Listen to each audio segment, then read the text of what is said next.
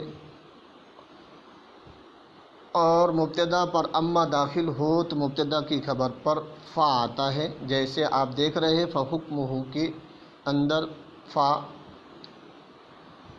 یہ جزائیہ ہے۔ وَأَمَّا الْعَامُ الَّذِي خُصَّ عَنْهُ الْبَعْضُ، بہرحال مخصوص عنہ البعض، تو اس کا حکم یہ ہے کہ باقی افراد میں اس عام پر عمل کرنا واجب ہے تخصیص کے احتمال کے ساتھ۔ فَإِذَا قَامَتْ دَلِيلُ عَلَى تَخْصِيصِ الْبَاقِي، پھر جب باقی افراد کی تخصیص پر دلیل قائم ہو جائے تو یجوز تخصیصہ بخبر الواحد او القیاس الی ان یبقى الثلاث، تین افراد کے باقی رہنے تک خبر واحد یا قیاس کے ذریعے اس عام کی تخصیص جائز ہوگی۔ وبعد ذالک، اور اس کے بعد جائز نہ ہوگی، اس کے بعد اس عام کی تخصیص جائز نہ ہوگی۔ فیجب العمل بہ، لہذا اس پر عمل کرنا واجب ہوگا۔ عزیز طلبہ، امید ہے کہ آپ عام مخصوص عنہ البعض کا حکم اور اس کا ترجمہ اچھی طرح سمجھ گئے ہوگے۔ والسلام علیکم ورحمۃ اللہ وبرکاتہ۔ السلام عليكم، لا تنسوا الاعجاب بالفيديو والاشتراك في القناة تشجيعا لنا لنستمر بنشر المزيد إن شاء الله.